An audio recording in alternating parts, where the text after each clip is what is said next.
Hi everyone, my name is Bikash Gupta. Today I am here to present on a topic: is bowling a hobby, game or sport? On Reddit, there is a big civil war on this topic. I found three types of people. One who say bowling as a hobby, other people who consider bowling as a sport, and then there is a third type of people who are just there to see each other, these two sides fight against each other. Now, before we move into the presentation, this is an accessible QR code for people who are far and may not be able to view it. This will be our logical pathway and how we will be approaching this topic through definition of hobby, sport, and game.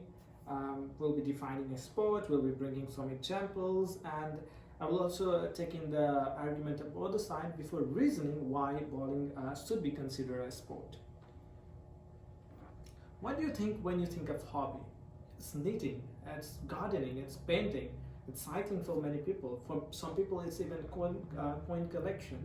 It's something that we do over time and something during our leisure time.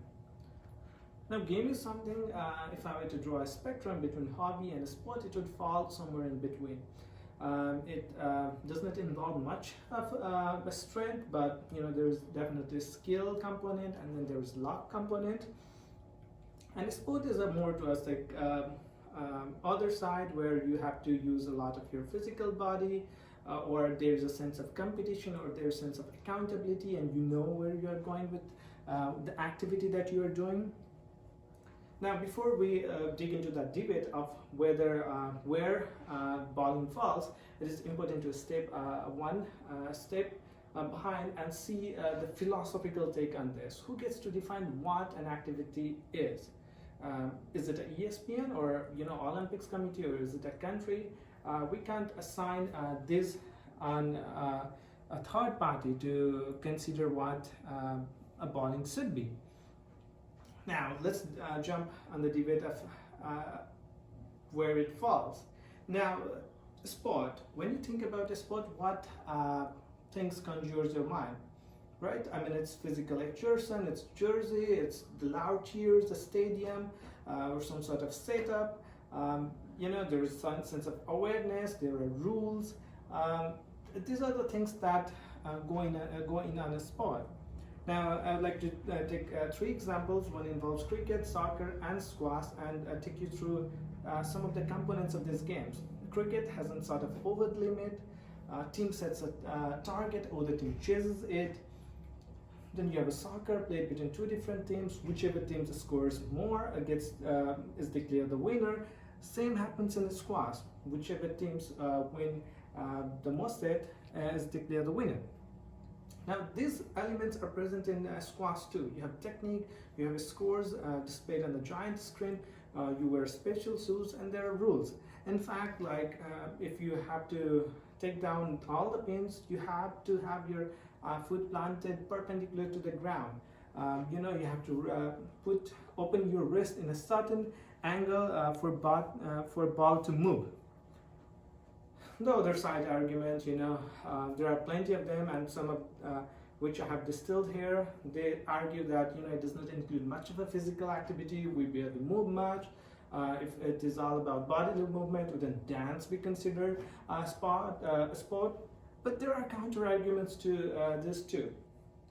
For example, archery and target shooting does not involve much movement either, but they are considered a sport. In golfing, you just move your hand a bit, and then dance and bowling. These are not two orange to orange comparison. Dance is more subjective; you cannot rate it. But in bowling, you can argue whether someone threw the ball objectively good or not. Now, this is an astonishing figure, and you will be surprised to know that in 2019, 53 million Americans played this sport at some point. So there is a big popularity. History, why this is considered as a hobby rather than a sport? Well, after the post-World War II, there was a big American boom. Everyone earned more than their parents did, so the disposable income they had, they sort of invested in hobbies, and one of which was bowling. this helped for the democratization of the sport, but it also held back its growth because it couldn't develop in its rigor and challenges and was just considered a hobby. And then there was a popular culture of going on a date, happy Fridays, and team building, which sort of changed the perception from sport to hobby. Now, despite all these things, despite Olympics not introducing it in 2016 and 2020, there are regional and national championships. There are international champions which recognizes its rigor. Just to conclude, bowling has every feature that should classify it as a sport. The wide economic games did democratize the sport, but it also held back its growth. But despite that, there are professional organizations that respect it as a sport, and national and regional leagues are common than what we may think. Merci for attendre. Thank you for listening. These are my references. Have a good day.